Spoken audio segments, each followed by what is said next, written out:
प्रत्येक अधिवेशन आलं की विरोधी पक्षनेता नाही आणि कालपासून नवी जी एक चर्चा सुरू आहे की शिवसेनेचे ज्येष्ठ सदस्य आदरणीय भास्कर जाधव साहेबांना काहीतरी विरोधी पक्षनेते पदाचं पत्र दिलेलं होतं, परंतु आता ते नाव बदललं जाण्याची शक्यता आहे अशी देखील चर्चा नागपूरमध्ये फार मोठ्या पद्धतीनं सुरू आहे। त्याच्यामुळे विरोधी पक्षनेता जाहीर करणं ही जबाबदारी आणि हे अधिकार विधानसभेचे अध्यक्ष आणि विधान परिषदेचे सभापती या दोघांना आहेत आणि ते दोघेही सक्षम आहेत, ते योग्य तो निर्णय घेतील।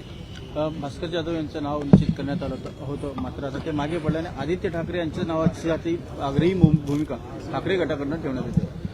आपल्याला आठवत असेल की मी 1 वर्षापूर्वी हेच आपल्याला सांगितलं होतं की भास्कर जाधव साहेब हे विधानसभेमध्ये विधान परिषदेमध्ये त्यांचा अनुभव आहे आणि ते आक्रमक आहेत।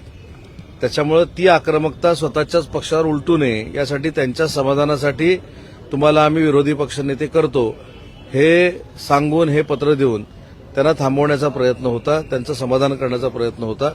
पण जाधव साहेबांच्या देखील आता लक्षात येईल की नक्की कोणाचे मनसुबे काय आहेत। संख्याबळ गरजेचं नसताना सुद्धा सत्ताधाऱ्यांनी संख्याबळ कमवा आणि नंतर विरोधी पक्षानेते असं म्हटलं जातं, पण भाजपचं दाखले देऊन सुद्धा संख्याबळ गरजेचं नसताना सुद्धा सत्ताधारी संख्याबळाचं का दाखले देतात असं मला भास्कर जाधव।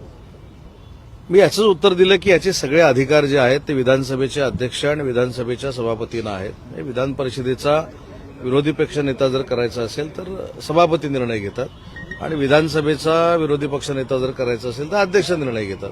तर दोघेही सक्षम आहेत, दोघेही शिकलेले आहेत, दोघांनाही अनेक वर्षाचा विधिमंडळाचा अनुभव आहे। त्याच्यामुळे मला खात्री आहे की ते योग्य तो निर्णय घेतील।